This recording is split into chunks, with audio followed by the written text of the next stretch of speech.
Hi, it's Katrina Sawa here, the Jumpstart Your Biz coach with jumpstartyourbiznaw.com and jumpstartpublishing.net. I want to talk to you today about reevaluating what's worked, what isn't working. It's that time of year at the end of the year where you might want to look at a few things in your business and or your life to see where you can make some changes. It might be time to look at some analytics or some tracking and see where you're getting clients from, etc.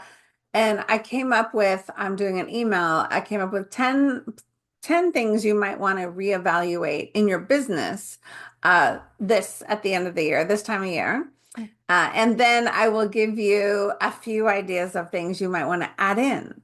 So we want to release what's not working, release the old, and invite in the new, perhaps. And I know it's hard to let go of some of this stuff. I'm really bad about it too. Sometimes I keep things on a little too long because I'm scared to let it go, right? I think, oh my God, well, what if I get one client there next year? I have to let that go because sometimes our focus is too spread out. So if your focus is too spread out in your business and you're not doing very well maximizing your exposure, your visibility, your leads, your engagement on any any avenue, then you're in too many avenues. Does that make sense? So think about it this way. So we've got 10 things. One is your networking groups. So those of you who are networking, whether you're in person or virtual or both, you want to evaluate which ones are actually bringing you clients. Which ones are people going, yes, I want to hear more from you. Which ones have people in it that are great referral sources? Or are you in some that you're not getting any referrals, any business, and you're actually showing up and doing a pretty good job, right? Because some of it falls on you too, that you do have to participate, you have to show up, and you have to be um, in the right mindset to be assertive around growing your business and making relationships and things like that. So your networking groups is number one. Number two is your social profiles and pages and platforms. So anything social media related, you want to evaluate. There's so many platforms we can be on these days, it's ridiculous, right? First, you have to decide where are you getting ROI from? Where are people paying attention? Where are they engaging with your posts? And also, which ones do you like to be on? Because if you don't like to be on it, you are not going to be on it, right? And granted, we can delegate some of that, but not a lot anymore, because a lot of it has to do with private messaging, right? That's where we're seeing most success, at least if I am. I don't know if you're doing more private messaging, but it can't be salesy. You can't just delegate, oh, send this to my 5,000 Facebook friends, everybody the same message and you delegate that because you're going to know some people. You might have seen, John yesterday and you send him some message that has been a while since you saw him, right? So you have to be careful with that. But it's time to evaluate though, because there's billions of people on just about any platform. And if you work it really well, one platform, maybe two at the most, is all you need. It really is. So we can let go of some of the other ones. I'm doing that this year. And I'm embracing one that I haven't really spent a lot of time on. So I'm actually letting go of little Twitter and X I let go of a few months ago. I'm going to let go of Instagram. And I know it's attached to Facebook, and I really like Facebook, but they've really changed a lot. And a lot of my posts just aren't getting seen unless it's a silly picture of me or a picture of my family or my dog. Business stuff is not getting seen. So therefore, is it worth my time? Just because they're seeing my personal stuff doesn't mean I should stay there necessarily. If I want to go have fun there, that's one thing. But I was on Facebook for business. So video is where it's at. Really, I'm gonna really make a run for YouTube and putting more effort into my YouTube. Honestly, that's what I'm doing. You don't have to do that. Um, and so then the third thing is your content. What do people reply to or attend, like webinars or calls to hear more about? Or what do they comment on when they do say something on a post or an email? What topics are you getting response on versus what topics are getting ignored, right? That can be something to evaluate.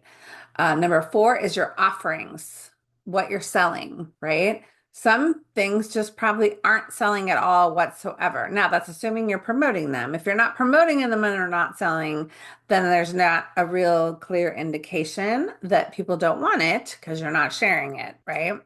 But really look at that. And when they come, say, when they come to calls with you, uh, one-on-one sales conversations, what are most people buying these days? You can switch your offerings. That's the beauty of being an entrepreneur. You can change your mind on what you're offering anytime you want. You can change the price. You can change what's in it. You can change the offerings anytime. So please evaluate what you're offering and the things they don't care about, maybe stop trying to, beat your head up against the wall selling them.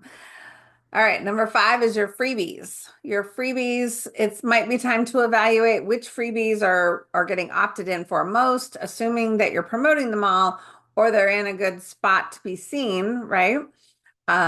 It might be time to come up. You don't have to come up with a new one. I had the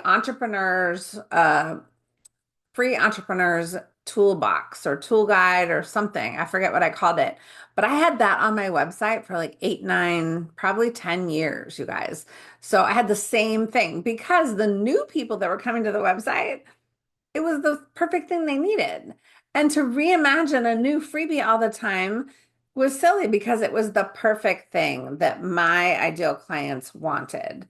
And so I'm just saying, don't change it up because you're tired of it. Change it up because it's not working anymore when traffic comes to the website. So your freebies are what people are opting in for most. And what are they passing by on, right? Assuming you're promoting it. Because that's the big question here. You can evaluate all you want, but if you're not actively sharing something, then you can't say it's not selling because you aren't actually working on promoting it. Just because it's sitting on your website doesn't mean it's not selling. Okay. Like just assume nobody goes to your website unless you send them there. So which pages are you sending them to and what are you telling them to get access to? So be careful with that. Okay. So all right. And then number six is your team. It could be time to evaluate your team. First of all, do you have one, right? Do you need an assistant? Who do you need? But who on your team is totally in sync with your vibe, your goals, your values, your expectations, and who's kind of fallen behind or they're distracted because maybe there's something going on in their life, right? Might be time to evaluate your team. Number seven is your mentors, coaches, or the groups that you're a part of for training and support, masterminds, mentor programs, all kinds of group things. It might be time to evaluate those. I've seen people hang into groups that are not really doing anything. I mean, either they hang into groups a long time because they like the person, but no longer are they getting new content. They're not growing. They're not learning anything new. They're not doing anything new. They're sometimes we're just staying in it because it's comfortable. And so if you're not growing, expanding, or profiting from something that you're in, it could be time to move on to something new and different and or your next mentor or coach or whatever. Okay. Number eight is evaluate your goals. I know if you've probably already set some goals for next year. And so do you have big enough ones though? I talk a lot about the what if something happens and, you know, your spouse has loses their job and you don't have that income that you were relying on. Well, you need to make a lot more money, right? Well, put the money goal in there to make a lot more money regardless. And then, assuming they don't lose their job, all of that extra money is gravy and it can go towards your quote unquote retirement. Okay. Or when you're 70 or 80s, we're going to need more money. We're going to need more money when we're older because of health issues and living concerns and all the things. If you don't have a parent in their 70s, 80s, or 90s right now, then you may not think like this, but I'm telling you, you'll need it. So make sure your goals have your lifestyle desires in check and they have big enough money goals. Okay. Evaluate your self-worth. Are you playing with are you playing big with your rates or playing small with your rates? Are you confident about what you're offering and how amazing your services and products are? Or are you staying stuck in limiting beliefs or self-doubt about yourself? And then number 10 is evaluate your lifestyle desires. A lot of people I see are not living the life they want, and they can't even fathom what they really want, seeing it in their future. They don't see that even happening, which is a shame to me. It breaks my heart. So, are you thinking you might have to change what you're thinking and what you're believing in order to believe it's possible and you can have whatever you want. You have to set your goals in that same alignment. So those are 10 things that you could be reevaluating this time of year in order to add in and invite in a few new things. And I'll share the new things on a different video. So watch my videos on my YouTube for one, and you'll see these for sure. If you just look up Katrina Sawa on YouTube and subscribe, and you'll see that. And I hope to talk to you soon. Have a great holiday.